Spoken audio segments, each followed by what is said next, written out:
নতুন চলচ্চিত্র শাপলা শালুকের শুটিং করতে গিয়ে ভয়াবহ অভিজ্ঞতার মুখোমুখি হয়েছেন জনপ্রিয় অভিনেত্রী শবনম বুবলী ও অভিনেতা আব্দুন নূর সজল। ভারতের সীমান্ত ঘেঁষা শেরপুরের নালিতাবাড়ি এলাকায় যখন সিনেমার দৃশ্যধারণ চলছিল, তখন হঠাৎ করে সেখানে হাজির হয় এক ঝাঁক বন্য হাতি। বুবলী বলেন, দারুণ লোকেশন, খুবই নিরিবিলি পরিবেশ, সিনেমা প্রেমিকদের এই লোকেশন চোখের আরাম দেবে।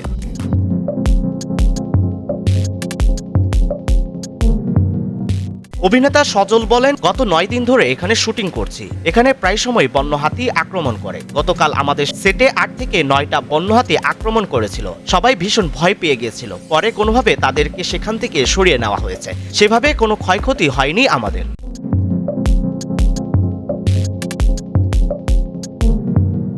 সিনেমার চরিত্র প্রসঙ্গে সজল বলেন, চরিত্রটি খুব ডিটেলটা বলছি না। এখানে আমার চরিত্রের নাম পরাণ। গল্পের সবগুলো চরিত্র খুবই চ্যালেঞ্জিং, একদমই সাধারণ, চিরচেনা চরিত্র নয়। এটি একটি অ্যাকশন রোমান্টিক গল্পের সিনেমা। আমাকে অ্যাকশন দৃশ্য অভিনয় করতে হচ্ছে। সেই ক্ষেত্রে আমাকে 10 থেকে 15 দিনের একটি রিহার্সালেও অংশ নিতে হয়েছে। আশা করি ভালো কিছু হবে।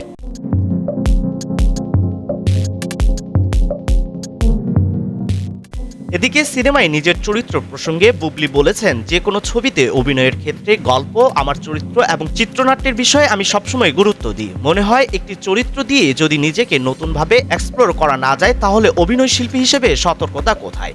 এই ছবিতেও আমার চরিত্রটি ভিন্ন রকম, যেমনটা আমি করতে চাই। এরকম চরিত্রে আগে অভিনয় করা হয়নি, কাজ করে ভালো লাগছে।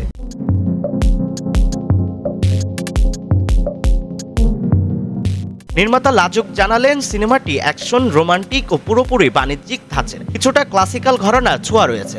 উল্লেখ্য, শাপলা শালুকে সজল ও বুবলীর পাশাপাশি আরও অভিনয় করেছেন সুমন আনোয়ার, আইমান শিমলা, দিলরুবা দোয়েল, রফিকুল রুবেল, বাপ্পি প্রমুখ।